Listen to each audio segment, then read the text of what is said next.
It's a somber day today, isn't it? Melina Mercouri, a true icon, passed away today, March 6th. And while she's celebrated as, this renowned actress and singer, her story, it seems, runs much deeper. Oh, absolutely. I mean, her life went so far beyond, the typical Hollywood narrative, weaving through, Greek politics and cultural activism with this, fearless spirit that challenged a dictatorship. Really? It seems like an incredible life to delve into today. What's particularly intriguing to me is how her early years, despite, being steeped in Athenian privilege, her grandfather was a longtime mayor, her father in parliament. Wow. But her early life was anything but simple. Yeah, indeed. The divorce of her parents and then her subsequent life with her mother paints a very different picture, right? And then there's this curious fact that her uncle Georgios Mercouri was actually a leader in the Greek Nazi Party during the Axis occupation, Right. which is such a stark contrast to the staunch anti-dictatorship stance that Melina would later embrace. It really makes you wonder how those contrasting ideologies within her own family may have shaped her worldview. Yeah. But let's move on to her acting career.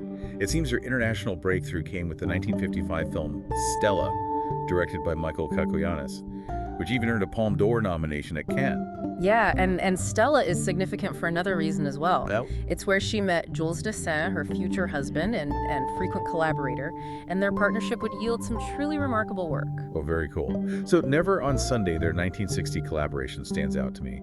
That film catapulted her to global fame, even earning her an Oscar nomination for Best Actress. Right. What was it about that film that really captured the world's imagination? It's interesting, isn't it? Never on Sunday had this vibrant energy, this celebration of life and love set against the backdrop of Piraeus. Right. And I think audiences just really connected with the characters. And Melina's portrayal of Ilya, a free-spirited prostitute, was both captivating and thought-provoking. I mean, the film wasn't just entertainment.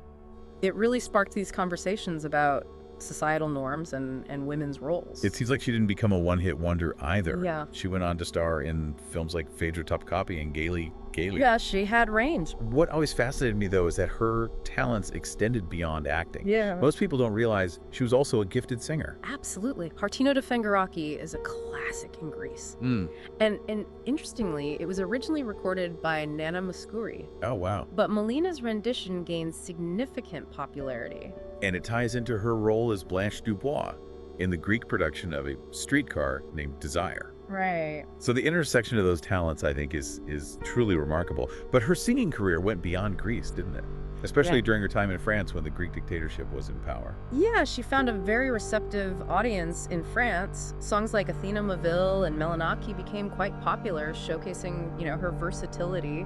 She even released 4 albums, 1 in Greek and 3 in French.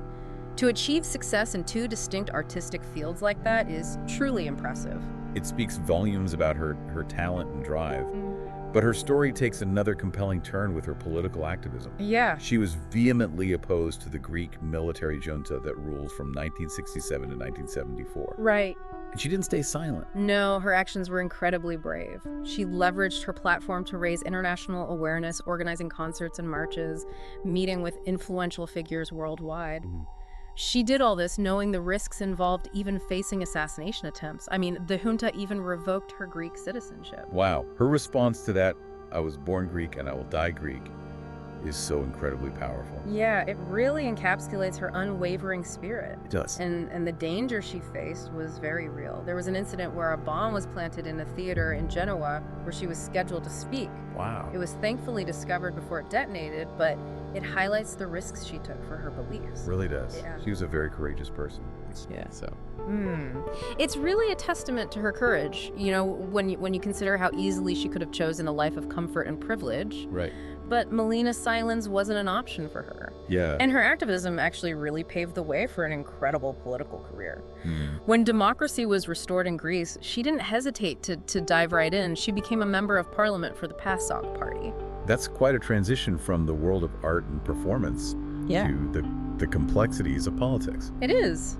It seems like she wasn't content with just being a voice in parliament, though. No, she wasn't. She went on to achieve something truly groundbreaking. Yeah. In 1981, she became the first female minister of culture of Greece, a position that she held for 2 terms. Wow.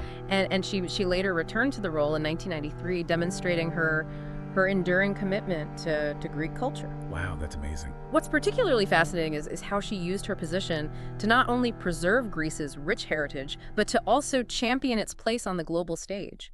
Yeah. Her idea for the European Capital of Culture initiative stands out. Yeah. It's incredible to think that it was her vision that led to Athens becoming the very first European Capital of Culture in 1985. It's true. And that program continues to this day. It's really highlighted the diverse tapestry of European culture. It's a testament to her ability to think beyond borders and to see the unifying power of art and culture. Yeah. But her passion for her nation's heritage also fueled a more contentious battle. Her campaign for the return of the Elgin Marbles from the British Museum to Greece. Ah, yes, the Elgin Marbles. That's a debate that's been raging for decades. It has. What were some of the core arguments that she put forward in her fight for their repatriation? Well, Melina believed that the Elgin Marbles were an integral part of Greece's historical narrative, and their removal from the Parthenon was like a wound on the nation's psyche. Wow. She argued that they represented more than just beautiful sculptures. They were symbols of Greek identity and pride. She also challenged the legality of their acquisition by Lord Elgin in the early 19th century, claiming that they were essentially looted during a time when Greece was under Ottoman rule. Right, but the British Museum, of course, has its own perspective on the matter. They do. They argue that the marbles are part of a global cultural heritage accessible to a wider audience in London. They also claim that Lord Elgin acquired them through legal means with permission from the Ottoman authorities at the time. Right. It's a very complex issue with valid arguments on both sides. It is indeed. And while the debate continues to this day, Melina's unwavering campaign undoubtedly brought the issue to the forefront of international attention. Yeah. It sparked these conversations about cultural ownership, colonialism, and the responsibilities of museums in a globalized world. Her efforts, though ultimately unsuccessful in securing the return of the marbles during her lifetime, have left a lasting legacy inspiring these ongoing efforts for their repatriation. Sadly, her fight for the marbles, like so many other aspects of her remarkable life, was cut short. Melina Mercouri passed away from lung cancer in 1994 at the age of 73. Her passing was a profound loss for Greece and the world. The outpouring of grief and respect was extraordinary. It sounds like it. Greece declared a national period of mourning, and her funeral was held with head of state honors. The first woman in Greece to receive such a tribute.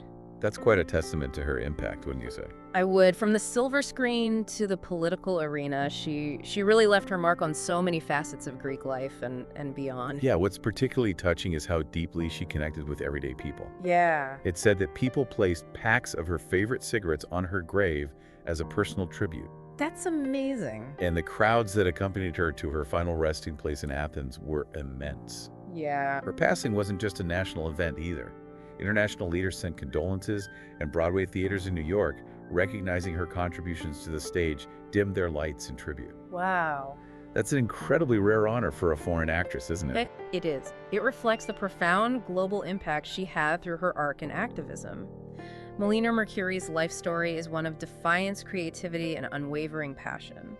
She was a force to be reckoned with, a true icon who transcended borders and touched countless lives. Yeah.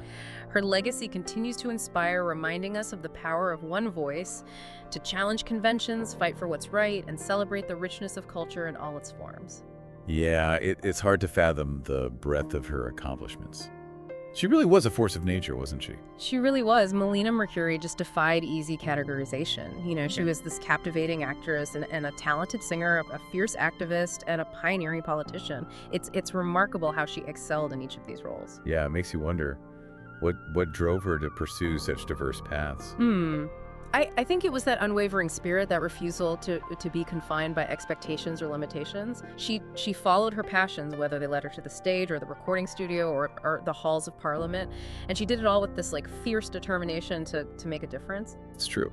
Melina's life story, I think, really challenges us to consider our own passions and our own courage. Yeah. What can we learn from her legacy? Yeah, that's the question, isn't it? I think she reminds us that we don't have to choose just one path. You know, we can embrace our multifaceted selves and explore different avenues and use our voices to advocate for what we believe in, no matter the cost. It's a powerful message. And I think a great way to honor her memory is to experience her work firsthand. What would you recommend for someone wanting to dive into her legacy? Well, for a glimpse into her captivating screen presence, Never on Sunday is a must-see. It's a vibrant film that captures the essence of her charm and charisma. And for a taste of her musical talents, I'd recommend listening to Hartino to Fingeraki. It's a classic Greek song that showcases her powerful vocals. Those are great suggestions. Mm. I think her life and work offer a powerful reminder that one person can truly make a difference. Absolutely. Melina Mercouri's legacy continues to inspire, reminding us to live with passion, embrace our complexities, and fight for what we believe in. She left an indelible mark on the world, and her story will continue to resonate for generations to come.